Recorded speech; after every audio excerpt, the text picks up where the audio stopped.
All right, let's start with Oklahoma State. Number 9, Oklahoma State going to Lubbock to take on Texas Tech. The Cowboys are a 10-point favorite currently. Now, Ted, never easy to go play in Lubbock, certainly at 7 p.m. That is going to be a lubed up crowd there at AT&T Jones Stadium. But Texas Tech coming off a nice win over Iowa State where Donovan Smith essentially looked like Vince Young at Look quarterback. good.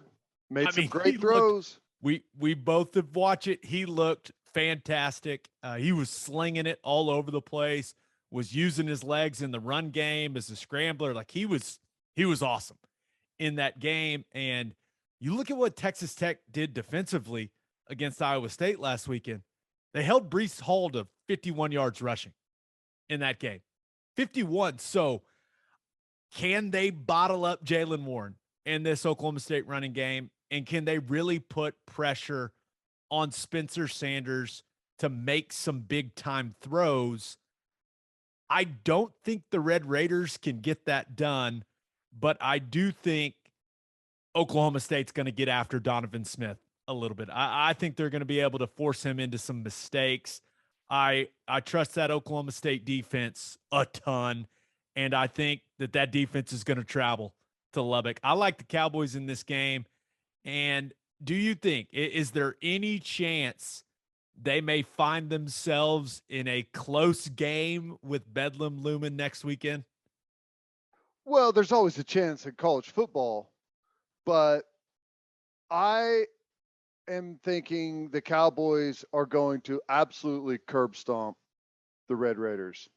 I think that Tech, Donovan Smith, he had his Chandler Morris game, right? He went out there, he ran around like crazy. He made some unbelievable throws. Tech had, I mean, you have to give them credit, but like horrible turnovers, horrible field position by Iowa State. They look up and that game's 28-7 in the first half, and it's like what had happened? It just all unfolded so quickly. Oklahoma State, watching what I mean, that gets your attention whenever you have a player that goes out there, runs all over Iowa State's defense, and throws the way that Donovan Smith did. I think Oklahoma State's going to be ready. I've been talking about this a couple of weeks. That defense all of a sudden is, well, really not all of a sudden, it's been happening for a while now.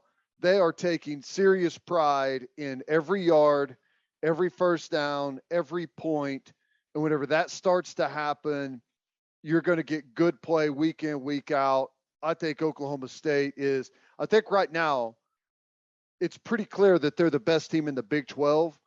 And if their offense stays efficient, it may be by a pretty big margin. I expect them to go down there and just absolutely handle business. No, I'm with you, and it just it feels like a team that's got a ton of veteran leadership, right? Have you seen how old that defense is? It's crazy. It's just It's like crazy. they got grown ass men on that defense, like 23, 24-year-old dudes. And I just think they've got the maturity to go into what is going to be a hostile environment and win comfortably. And with the way that Spencer Sanders has played, with how well he is taking care of the football, I I don't know if I trust him on the road in this situation, but I no longer am looking at this game going, Spencer Sanders is probably going to blow this for him. I think I think he's moved past that point. Well, yeah, and I think he's found his role. We talked about it. He's found his role in that offense, and knowing like what that team's formula is, whenever he stays within that role, he plays really good. I think that Oklahoma State's going to be able to continue to do what they do, run the absolute mess out of the football over and over and over, and it's going to end up opening up some other things. I feel like Texas Tech has hit this point. What are they, 6-4 now? And it's like, okay, we made it. We're good. We got 6 wins. It's a good spot to be in for them. I just think they've got a freight train coming to town in Oklahoma State. I'm with you, but I will say that defensive line of theirs, It's not bad. Stout. I like the Hutchings kid, 90 at defensive end. Boy, he gave Iowa State all kinds of problems. So it'll be interesting. I could see that being one where, okay, Texas Tech jumps out quickly and then Oklahoma State kind of chips back and wins comfortably. Where like we're all paying attention in the first quarter and mid second quarter, we're like, oh, okay, yeah, this thing is settled down. But Tech won't score more than 10 on the starters. I can't argue with that. Dude, the only thing that makes me say they might do it is the way that Donovan Smith played against Iowa State. Like some of those throws were, I mean, they were amazing. I know. It was here's the thing though, like honestly, Tech, I know they fired their coach this year. I think they made a great hire in Joey McGuire.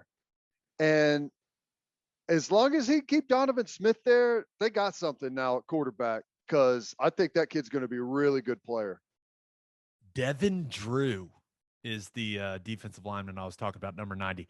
He didn't play against OU, or at least I don't remember him against OU, but it'll be a name to remember in this one. We'll see, but I'm with you. I think Oklahoma State, they walk out of Lubbock with a nice win, and that defense continues to impress. Okay, probably the game of the weekend. Number 7, Michigan State. It is the game of the weekend. Michigan State at number 4, Ohio State. Ohio State is currently a 19-point favorite. Number 7 versus number 4, and it's a 19-point spread. And this is a massive game for a lot of reasons, but certainly for the Big Ten standings. Ohio State's offense is rolling. And although Michigan State has had quite a bit of success getting the quarterbacks this season with that defensive front, man, I just can't imagine that CJ Stroud and that wide receiver core don't get after Michigan State's defensive backs. I think that is undoubtedly the weakness of their defense. And you look at Ohio State, I think they're going to win this game. There's no doubt. But if Michigan State wants to have a chance, I think they got to play a little keep away, man. I think they have to do what we've seen teams do, earlier the year to Oklahoma, make this a low possession game by running the ball really well with Kenneth Walker III. And that's what they want to do anyways. But if Peyton Thorne can extend some drives, get some first downs with his legs and also, of course, with throwing the football. But now that's a tough task. I don't know if this is going to be a blowout, but for whatever reason, I think this is going to be a pretty good game. I think people are kind of selling Michigan State short, and Ohio State's defense has gotten better. They've gotten less predictable, but it just hasn't been like some juggernaut. So I think Michigan State may be able to run it a little bit. And I know Ohio State's got an extremely talented defensive front, but if Michigan State can pull off the ball control strategy, Ted, I think this one could be interesting. Well, I like Ohio State, but yeah, I do too. But we saw Penn State move the football quite a bit and run the football on Ohio State. I think Michigan State's got an elite running back. That's clear. The one thing that you can't really account for is whenever a team is on a mission, right? And Michigan State has that feeling whenever you come in and you get such a quick flip. They were 2-5 last year in year one, but it's like he's got a tiger by the tail there right now, and they're going to play above like their threshold against teams like Ohio State. I mean, I know they're going on the road, and that's going to be a difficult environment. I think it's going to be a super close football game going into the fourth quarter. They may even have a lead going into the fourth. Yeah, and Mel Tucker's got 95 million reasons to get his team ready to play. Could you believe that? You better get that thing signed before the football game, right? Get it signed before Ohio State. I thought that, one of the things I had heard about Michigan State is like, okay, maybe the facilities, the football facilities needed a little bit of a facelift. It's all going to the coach. So I guess you can thank LSU for that, Mel Tucker. Yeah, there's some swelling contracts around the country right now because of LSU. There's no doubt about that. Yeah, some happy coaches and some happy agents, no doubt. All right, last game. Number 3, Oregon at number 23, Utah. Utah is favored by 3 currently. And when you look at these teams, Ted, I mean, they are really similar statistically, offensively and defensively. And Oregon's going to have the best player on the field, right, with Kayvon Thibodeau. But you you just have to assume that Utah's offense is going to have a plan for him so that he can't just absolutely wreck the game. But both of these teams, they want to run the football, right? Oregon with Travis Dye and Anthony Brown, right, with what he can do with his legs at the quarterback position. Utah's Tavion Thomas. Now, he missed their last game. Sounds like he's going to be perfectly fine for this one. And I think he's one of the better running backs in college football that people don't know about. TJ Pledger, hopefully, going to get some run. Had a great game for him last week. So he's going to get some touches. But this game, I think it could come down to how well Utah can protect Cam Rising, right? Cameron Rising is a name that a lot of OU fans will recognize.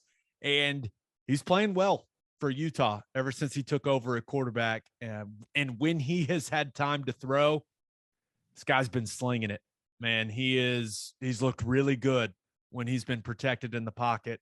So we'll see if that Oregon defense that has been good at first forcing turnovers all year is able to do that. But in a game like this, Ted, everything matters. And have you seen the jerseys Utah is rocking for this game?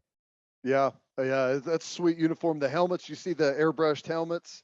Did the guy do all of them individually? Yeah, him and his wife does them all by hand with one of those little airbrushes. Pretty impressive.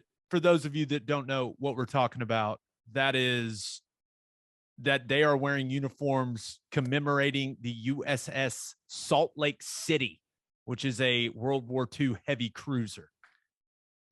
Pretty cool. No, I think it's going to be a great game. Utah's coming along, and if Oklahoma fans, you need Utah to win this thing. If you still want to fight for the college football playoff, we're pulling for Utah here. Right. No, there's no doubt. But you look at Utah, Devin Lloyd is the linebacker I'm sure you love. Like, he's one of the best backers in the country. But, man, I just don't get it. I think Oregon's the better team. I know that everyone's on Utah, and a lot of people think that Utah's going to control the game at the line of scrimmage. But give me the Ducks, which isn't great for OU, but give me the Ducks. Yeah. No, I agree. And Oregon's been pretty good on the line of scrimmage, both sides of the ball, honestly. Defensive line obviously anchored by Thibodeau, but the offensive line and like their H-back positions, they do a really good job blocking in their running game. Plus, they have that added dimension of the quarterback run game. I like Oregon. They've taken kind of a, I don't know, Big Ten, really kind of Big 12 now type of approach out to the Pac-12 and kind of a heavier personnel running game. And it's been a lot of fun to watch. Yeah, that should be a good game. I'm expecting it to be a really good one. What time is that? Is that a night kick? You know what? I will Google it real quick. Hold on. I'm pulling up. This is what truly elite podcasting sounds like.